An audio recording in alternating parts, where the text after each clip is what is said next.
Conversa de classe com Maíra Tangerino. Mentes únicas em conversas plurais.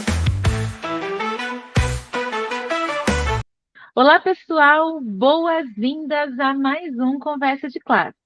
Vocês sabem que eu sou a Maíra Tangerino e vamos desbravar aqui aquele mundo que existe por trás dos livros e das plataformas digitais que chegam às escolas. Eu vou receber aqui o Wagner Nogueira. Ele é um profissional que conhece cada detalhe desse processo, desde o traço até a diagramação, passando aí por toda a complexidade de gestão de grandes projetos educacionais, como nas editoras SM e Moderna. Wagner, vai ser uma alegria bater esse papo com você. E eu estava combinando aqui com ele nos bastidores que eu vou começando aqui mandando a primeira pergunta. Wagner, você tem uma jornada de mais de uma década em grandes editoras e passou aí por funções muito diferentes. Você começou na diagramação, depois foi para a edição de arte, de livros impressos, e depois foi para a produção de conteúdos digitais, e hoje você atua na gestão dessas produções digitais. Eu quero começar perguntando para você, como esse olhar de quem sabe fazer na prática e lá na ponta da produção influencia a forma como você enxerga e gerencia um projeto editorial hoje? Wagner Nogueira, com muita honra, seja bem-vindo ao Conversa de Classe. Obrigado, olá a todos, agradeço muito o convite, confesso que eu estou um pouquinho nervoso, mas vamos lá. De fato, é interessante que o mercado editorial, até você entrar nele, você não imagina o tamanho e a complexidade que existe, né, um ecossistema gigantesco para fazer os materiais, ainda hoje, em sua maioria, impressos, mas temos bastante ainda desenvolvimento digital e eu acredito que só vai evoluindo. Mas foi como você falou, né? Eu comecei lá, né, no mais chão de fábrica, diagramação, estúdio terceirizado de editoras. Então, assim, com 18 anos, eu já descobri esse mundo. Eu sempre gostei muito de design, de tecnologia. Então, aprendi rapidamente a fazer. Eu fiz um caminho um pouco inverso. Normalmente, as pessoas fazem faculdade, depois vão para o mercado. Eu fiz o contrário. Eu comecei... e aí eu gostei bastante, né, me formei em design gráfico, e as coisas foram acontecendo muito rápido, assim, na minha vida. Então, fui para uma editora, né, já como editor de arte, então já tive um upgrade bacana, e, assim, com 22 anos, já estava dentro de uma das maiores editoras aqui do Brasil, que é Edições SM, agora chama SM Educação, né, que é uma editora multinacional, e lá eu tive um grande desafio, que foi assim, eu estava muito acostumado a trabalhar com materiais impressos, diagramação, eu dominava essa parte, mas lá eles me fizeram um convite para trabalhar com digital. Isso foi em 2015, então, assim, jovem, né, digital, vamos lá, vamos descobrir.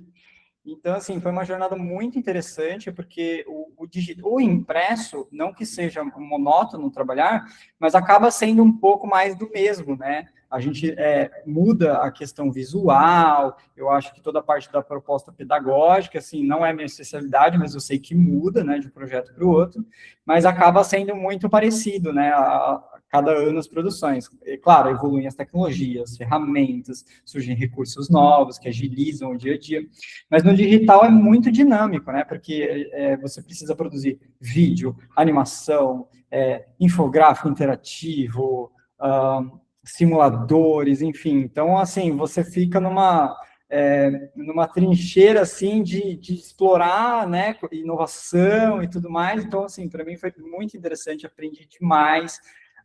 Era uma equipe que já tinha acabado de se reconstruir ali, e eu fui uma das primeiras pessoas a formar a nova geração, então foi muito interessante porque eu também peguei a criação de novos processos. Então, assim, a partir daí, a minha visão já foi saindo um pouco da execução em si, né, e começar a entender um pouco mais de estratégia, planejamento, e por aí vai. Enfim, mas aí fiquei bastante tempo lá, evoluí, veio a pandemia, eu fui daquelas pessoas que foi para o meio do mato na pandemia, fui para Minas Gerais, me recolhi, assim, com a minha família, na época meu filho tinha 1 ano, e eu fui trabalhar num sistema de ensino. Aí depois começou a voltar as coisas ao normal, Eu tive a oportunidade de trabalhar na Positivo, né, lá em Curitiba, ainda home office, mas também foi uma oportunidade diferente, porque eu saí um pouco do mercado tradicional, a gente foi para atender prefeituras, já é um outro tipo de material. Então, assim, vocês vão vendo que o mercado editorial é muito complexo, tem muitas frentes, né, mas basicamente hoje a gente trabalha com o governo, que é o PNLD, né, o Programa do Livro Nacional, que é o grande edital do MEC, é o maior foco, eu acredito, hoje das grandes editoras, e tem a parte de mercado, e também tem essa parte de licitação.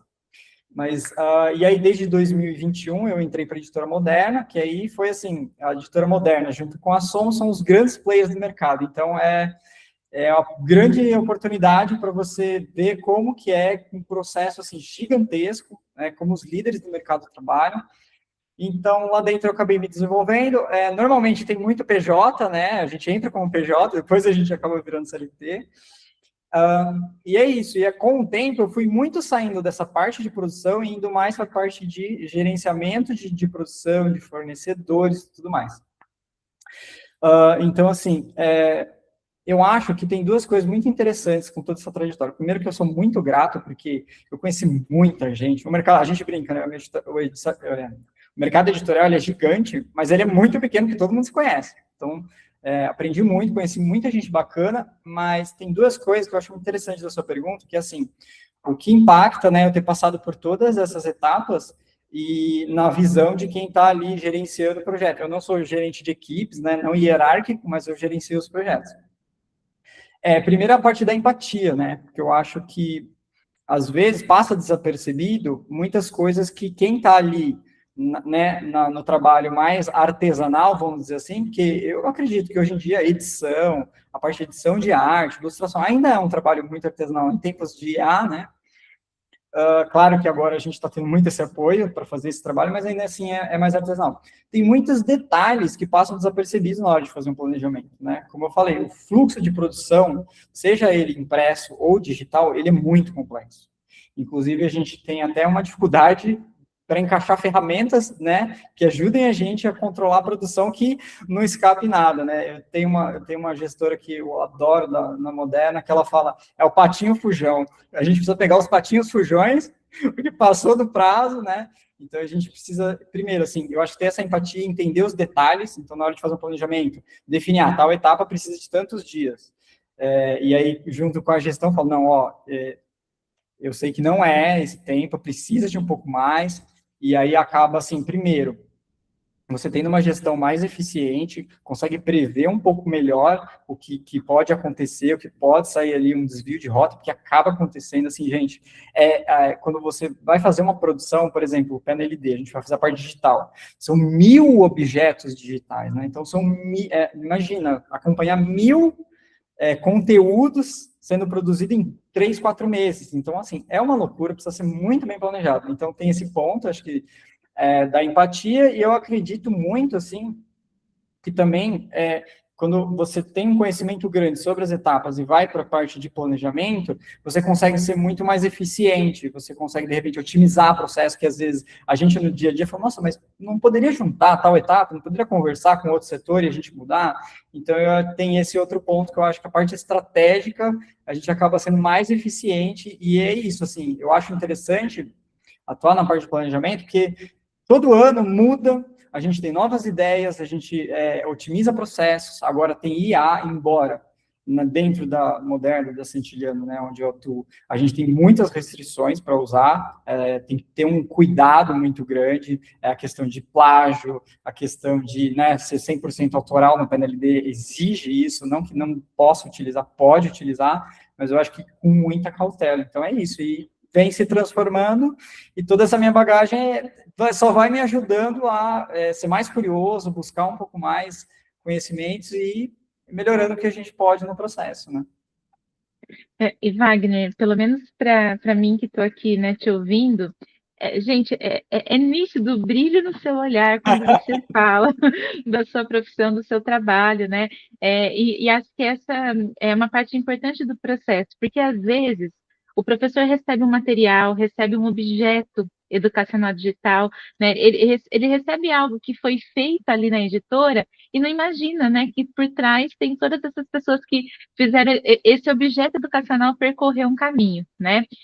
Eu queria aproveitar que você falou um pouco disso, mas para a gente aprofundar, na sua experiência, qual que é o maior desafio quando se trata de traduzir um conceito pedagógico em uma ferramenta tecnológica, que seja, né, ao mesmo tempo funcional para o sistema de ensino, ou seja, ela precisa cumprir uma função ali dentro do sistema, mas lá na ponta que ela também seja engajadora aí para alunos e alunas. É pergunta de milhões, né? Mas vamos lá. Eu também quero essa resposta.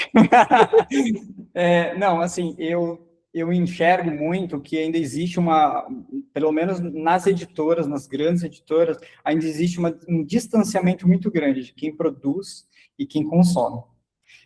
Eu converso com muita gente do mercado, a gente vai na feira de educação na BET, né, acaba vendo muitos produtos. Eu entendo que as startups de educação, elas estão um passo à frente na parte de ir até a sala de aula, fazer um teste mais, assim, assertivo e colher já os feedbacks. As editoras ainda estão acostumadas com um modelo, claro, não vou generalizar, tá, gente? Está tudo evoluindo, está tudo mudando, estamos começando a fazer estudos, tendo mais investimento para isso, mas elas ainda vêm de um modelo em que são contratados profissionais altamente qualificados, produzem o conteúdo e entregam. E isso, automaticamente, desde o momento que surgiu a demanda de digital, acabou acontecendo também essa mesma metodologia. Então, até hoje, assim, eu já vi grandes projetos com altos investimentos na parte digital, mas ele basicamente não era consumido, porque ele servia como um argumento de venda para o livro impresso. E talvez muita gente possa pensar, então você do digital é contra o livro impresso. Não, eu acho que o digital, eu acho que assim, não pode ser tecnologia por tecnologia, ela tem que extrair qual é o melhor de cada plataforma. Então, por exemplo, o livro impresso, eu entendo que tem que ser um híbrido, mas um híbrido muito bem feito, que eu ainda não vi. Estamos tentando, mas eu ainda não achei esse material, eu não tive a oportunidade de trabalhar nisso, a gente vem evoluindo, mas eu acredito que tem que ser um híbrido. Eu acho que a plataforma do papel é muito importante pela questão de facilidade de acesso. Todo mundo pode, né, o aluno levar ali na mochila os livros e tudo mais. Mas aí a questão do digital é como ela pode ampliar o que o livro não oferece, né? É igual no Harry Potter, a gente abre ali e vê o jornal se mexendo, nossa, é muito mais legal ver a matéria se mexendo. Então, assim, é um pouco disso, assim, pegar o que, por exemplo, tem ali uma limitação de espaço no impresso para a gente mostrar um processo de formação do solo, por exemplo, e você traz ali uma infografia que é muito bonita, muito rica, exige, claro, uma capacidade de leitura, um auxílio do professor para aprofundar a leitura, mas se você tem uma animação que mostra um time-lapse, né, time-lapse ele passa milhares de anos em alguns segundos e mostra o processo, é muito mais interessante, né?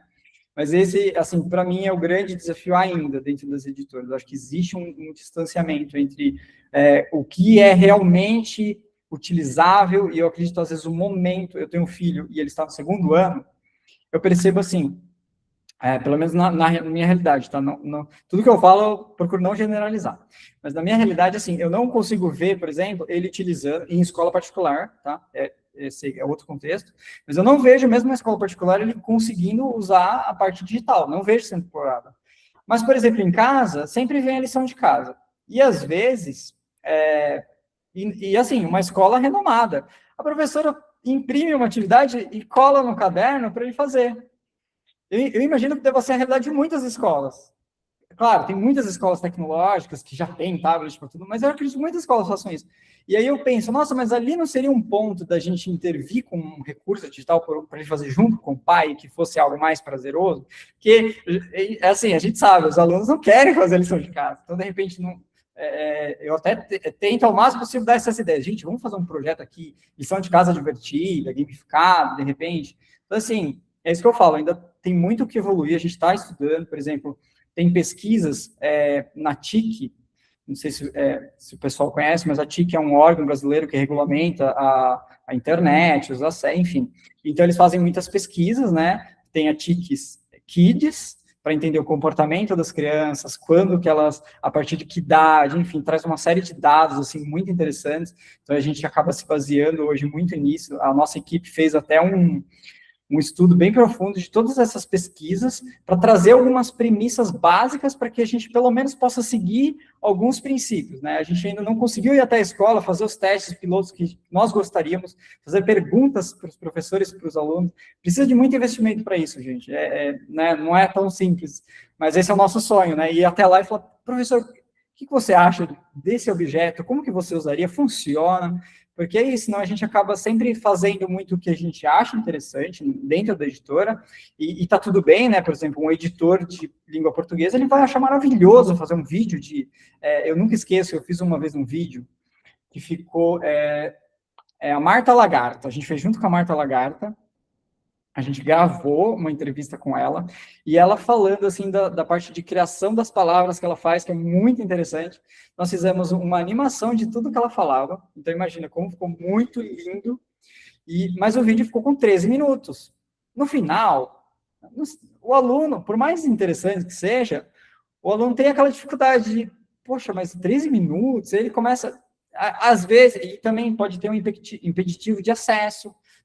Dá para baixar o vídeo de 13 minutos, né, na plataforma, a escola toda tem esse acesso. Então, eu acho que, assim, eu acho que a parte que mais tem espaço para evoluir na parte de educação, assim, do meu ponto de vista, da parte das editoras, que, assim, tem um espaço ainda muito grande a ser explorado. Óbvio, já existem projetos bem avançados de algumas editoras, já existem muitas escolas de tecnologia, mas eu acredito que ainda é uma parcela, assim, muito, muito, muito pequena do mercado, né? Então, é isso. E Wagner, você trouxe, né, uma perspectiva que é muito elucidadora, eu acho, né, para a gente que está na educação ou no mercado editorial. A gente tem um fato histórico aí, que foi a pandemia, que ela acabou acelerando a digitalização. O mercado já estava se transformando nessa caminhada, mas a pandemia, com certeza, interferiu, né, de forma a acelerar isso, né? E você e tantos outros profissionais acabam sendo heróis dentro desse momento histórico, porque você viveu essa transição e você já estava ali nessa frente de trabalho. Eu queria te perguntar, acho que você já falou um pouco sobre isso, mas até para a gente aprofundar mais, você acha que a gente realmente está produzindo tecnologia que transforma o aprendizado, ou a gente ainda está na fase de adaptar o papel para a tela? E além disso, você acha que tem aí um limite entre inovação e a mera digitalização? Como que você vê isso? Esse é um ponto que bem sensível, assim, e vai muito no que eu falei na resposta anterior. Ainda é que, assim, o digital, na educação, ele foi muito impulsionado, pelo menos do que eu tenho conhecimento, do que eu acompanhei, muito impulsionado pela exigência do PNLD, eu não lembro exatamente se foi em 2012 ou 2013, teve um PNLD que exigiu a produção da parte digital. Até então, tudo papel. Né? Talvez deveriam ter algumas iniciativas já da parte de um PDF, alguma coisa assim, mas não produziu o livro todo em HTML. Então, assim, estabeleceu-se essa necessidade e automaticamente foi indo para o mercado. Mas, assim, por incrível que pareça, até hoje ainda existem muitos projetos que é basicamente pegar o livro impresso, exatamente os arquivos do livro impresso, transformar eles em digital. Então, assim, a digitalização ainda é, assim, eu acredito que a maior parte da oferta, eu não acho que é o ideal, né, pelo menos eu não consegui ver nenhuma experiência de uso, e aí, quando meu filho entrou, né, para a escola, e foi, principalmente o primeiro ano, agora segundo ano, eu começo a entender que não faz muito sentido. E eu acredito que, assim, pelo menos em algumas editoras, a gente via que os acessos eram muito baixos. Então, inclusive, um dos projetos novos que nós estamos trabalhando, o discurso era justamente esse: vamos acabar com a digitalização, porque é um alto custo você reproduzir todo um livro em HTML, né, que é a linguagem ali da internet, exige um alto custo, existem ferramentas que, né, para auxiliar a fazer, mas mesmo assim precisa da intervenção humana para ir construindo as páginas, enfim. Existem vários tipos de produção, mas eu acredito que ainda não é a ideal. Eu acho que é isso, tem que ser um híbrido, sabe? Uma produção muito bem ali pensada em potencializar o que é interessante estar no impresso, o que é interessante estar no digital. Mas aí é uma discussão, assim, internamente nas editoras que é muito longa, porque cada setor ali defende uma visão, e não que estão errados, mas também tem os desafios de acesso, os desafios de como ser interessante. Então, por exemplo, eu até, na pergunta anterior que você fez, a gente tem algumas coisas que a gente acaba enxergando qual é o comportamento para poder oferecer um formato que faça sentido. Por exemplo, ao invés de fazer vídeos longos, os alunos do ensino médio, a gente sabe que já estão acostumados a interagir nas redes sociais, estão acostumados com stories. Então, um dos formatos que a gente pensou é, vamos fazer um story? Só que ali, claro, controlado, com uns vídeos curtos ou GIFs, e destacando os pontos que ele tem uma interação que é familiar para ele. Então, eu acredito que o livro digital, ele também, para ele ser, eu não sei nem se esse nome é adequado, porque eu acho que o livro talvez ele seja para ser impresso, né? Talvez tenha que ser uma plataforma, enfim, o melhor uso da tecnologia. Na minha visão, assim, eu sou uma entusiasta de tecnologia, uso muito IA, não sou contra, claro, tem que ter um uso muito ponderado. Eu acho que o importante é você não deixar ela pensar por você, mas você, né, não deixar de raciocinar. Mas eu acho assim, temos tecnologia para fazer, mas a questão é alinhar todos os pontos da cadeia de produção, o que a escola precisa. Assim, são muitas pontas para serem amarradas ali, para que a gente tenha, de fato, um produto relevante, que atenda o aluno, o professor e, claro, os pais. Então, assim, ainda é muita digitalização, né? Ainda é muito um processo que foi sendo herdado, e todo mundo faz assim, vamos continuar fazendo, é o modelo que existe. Mas eu acredito que estamos, assim, perto de novos projetos. Eu acredito que já devam estar entrando no mercado novos projetos, tem novos players entrando, empresas que eram só de cursos de tecnologia, estão começando a olhar para a educação, porque tem um background de tecnologia. Então, eu acredito que, sim, os próximos anos, eu acho que vão mudar muita coisa, principalmente com IA.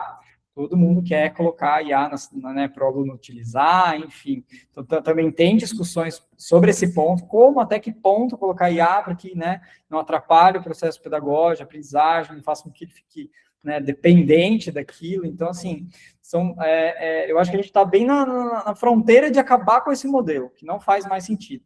Óbvio, no PNLD ainda é uma exigência do MEC que seja entregue naquele formato, daquela forma, e tudo bem, faz parte do jogo do mercado. Mas eu acredito que na parte de educação privada, nós estamos já no processo de virar essa chave e não ter mais essa digitalização. Mas sim, hoje no mercado, acredito que a maioria dos materiais é apenas uma digitalização do impresso, com o que a gente às vezes produz, que são AEDs pendurados ali para tentar ampliar um pouquinho a experiência, não ser só reprodução, mas acaba sendo só digitalização. Wagner, olha, ouvir o especialista faz toda a diferença na vida da gente. Obrigada aí, né, das respostas tão objetivas, e de trazer elementos para a gente pensar mesmo, né, nos materiais e em tudo que a gente recebe nas editoras, que, afinal de contas, está todo mundo trabalhando para o mesmo objetivo, né, que é na ponta as crianças, os adolescentes aprenderem, que é o mais importante, né? Exatamente. A gente está caminhando aqui para o finalzinho, né? Gente, já ficou muito claro aqui que o Wagner tem uma experiência gigantesca, né? Em gerir projetos de materiais digitais. Deve ser aí uma luta, né? Equilibrar prazo, equilibrar custo, pensar na qualidade pedagógica, né? Eu acho que não é uma conta que é fácil de fechar. Mas, para a gente finalizar aqui, eu queria te perguntar o seguinte: se você pudesse dar um conselho para quem está entrando agora na produção editorial, ou para as escolas, né, que consomem esses materiais, qual para você seria o ponto fundamental para garantir que a tecnologia não atropele essa essência do ensinar e do aprender lá na ponta? Nossa, essa é uma ótima pergunta. Eu vou tentar fragmentar ela, né? Para quem está entrando, eu acho que cada vez mais, e não só no mercado educacional, eu acho que em todas as áreas, precisa ter um perfil muito flexível e que se adapte, porque as coisas estão mudando muito rápido, né? A gente, assim, eu acredito muito naquela coisa. A IA não vai substituir as pessoas, Pelo menos a tecnologia atual que está aí, esse modelo, eu não acredito em substituir as pessoas. Mas uma pessoa que sabe utilizar muito bem essas ferramentas, ela vai substituir grandes equipes. E já está acontecendo. Tá? No meu dia a dia, eu já uso, assim, para automatizar muitas coisas. Que antes eu levaria um dia para fazer, agora são alguns minutos.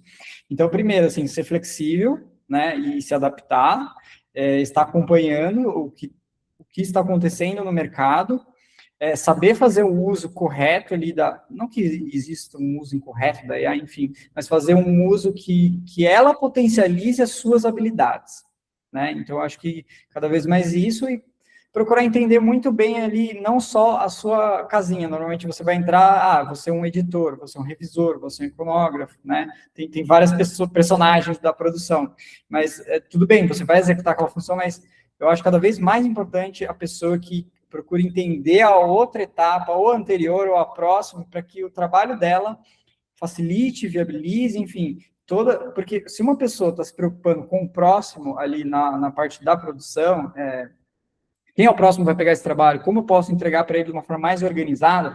Por incrível que pareça, faz muita diferença processos, documentações, ser uma pessoa organizada. E, assim, isso eu acho que já é suficiente para você ser um profissional diferenciado. Por incrível que pareça, a gente ainda encontra projetos, empresas que patinam em coisas básicas, sabe? Em documentação, em documentar os processos, está tudo muito claro, fazer treinamentos com as equipes, cada um sabe exatamente o seu papel, porque parece besteira, mas se você não tem processos bem definidos, você vai perdendo tempo preciosos em cada etapa, e quando chega no final, você perdeu um mês, porque poderia ter desenhado melhor os processos. Então, também, para quem está entrando, começando, se atentar aos processos, documentar tudo que está fazendo, sabe? Ter na ponta da língua toda essa documentação, saber trabalhar com dados. Hoje em dia, por mais que você não seja um analista de dados, você precisa entender como eu manipulo dados, as informações. Hoje em dia, né, nas editoras, a gente usa muitas planilhas. Como saber manipular de uma forma que eu consiga interpretar e ser mais eficiente. Eu acho que, assim, são diversos pontos. Eu acho que posso ficar uma hora aqui falando de coisas, né, para as pessoas poderem, assim, crescer, se desenvolver de uma forma mais, eu acho que eficiente. Agora, essa parte das escolas é uma boa pergunta. Por eu não atuar tanto, né, nessa frente, eu não sei muito o que falar para as escolas, mas eu acredito que estudar bem os materiais, entender qual que está potencializando de fato ali a parte, eu acho que criativa dos alunos, de senso crítico, porque eu acredito muito que o papel da escola ele é muito mais criar pessoas questionadoras do que, né, na forminha. Então, enfim, é uma das coisas que eu posso falar, questionar muito os materiais. Existem uma infinidade de ofertas de materiais, então não ir só pelo preço, que eu acho que acaba pesando muito nas decisões, né? Acho que de todo mundo, de todos os mercados, de todas as empresas, mas entender ali a qualidade, a relevância. Por exemplo, o meu filho, eu percebo que ele ama a parte de robótica. Então, quando eu coloquei ele numa escola que tinha robótica, nossa, foi assim então, para música, então, são coisas, assim, que é para ser um ser humano mais eclético, né, ele que desenvolva outras capacidades além daquela, né, que pelo menos eu, na minha infância, estudei escola pública no interior de São Paulo, então era uma coisa muito assim, escreve na lousa, copia, então acaba sendo uma coisa muito manual, às vezes até meio robótica, então eu acho que a educação, para ser eficiente, ela precisa ser cada vez mais dinâmica, abordar temas importantes da vida, como filosofia, a parte socioemocional, a parte criativa. Acho que essa parte, assim, eu acho que ajuda muito a formar não só profissionais, mas seres humanos mais preparados para tudo, para a vida, né? Socialmente, emocionalmente equilibrados, enfim, que estejam ali capacitados, né? Que não por exemplo, enxerguem o mercado hoje, deve ser um choque para quem está, né, saindo ali do ensino médio, e agora? O que eu faço? Tem IA, não tem mais trabalho? Não é bem assim, as coisas estão mudando e se adaptando, então você precisa estar muito bem preparado, né, emocionalmente, para lidar com todas essas situações. Wagner, que resposta maravilhosa, que contribuição genuína, assim, você trouxe mesmo para o programa. Eu quero agradecer a sua generosidade, o seu tempo, né? Obrigada mesmo por aceitar o convite. Que entrevista linda que vai ficar aqui de legado. E eu quero saber, você quer se despedir do pessoal? Quer deixar uma mensagem final aqui para quem está assistindo a gente? Eu acho que eu já falei bastante. Agradeço, se vocês chegaram até aqui, nossa, muito obrigado e fico muito feliz. Quer dizer que eu cumpri o meu papel aqui de contribuir e é isso, assim, eu acredito muito que a gente faz, a gente tem de volta. Então, você me fez o convite, eu fiquei, né, pensando, nossa, será que eu tenho essa capacidade? Aceitei e vamos lá. O pouco, assim, se o que eu falei aqui ajudou ou vai ajudar você, eu fico extremamente feliz, assim, de verdade. Muito obrigada, ajudou mesmo, assim, olha, foi uma entrevista realmente incrível. E pessoal, a gente se vê no próximo Conversa de Classe. Até mais. Tchau, tchau.